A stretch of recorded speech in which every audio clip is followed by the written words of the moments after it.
Ishad Mental Pantev kwenye kikosi cha Simba. Tuambie namna ambavyo ujio wake, lakini pia ni kocha namna gani?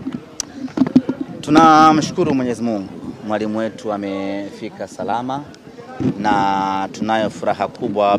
Mwalimu wetu amewasili nchini Tanzania kuja kuanza majukumu yake.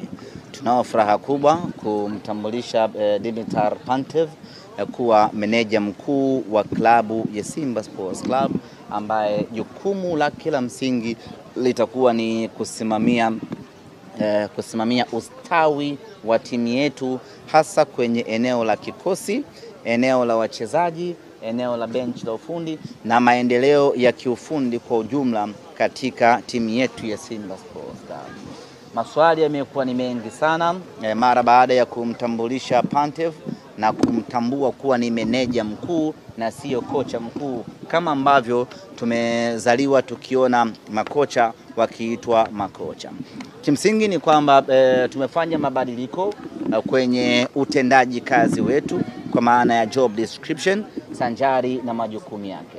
Tumemwongezea majukumu mwalimu wetu Pantev kutoka kuwa kocha kwenda kuwa meneja. Kocha ni mchezaji ambaye anadili on the field, yani ambaye anadili na majukumu ya field pekee, kwa maana ya uwanja wa mazoezi na uwanja wa mechi. Sasa tumehama huko kwa Pantev, yeye tumemwongezea majukumu.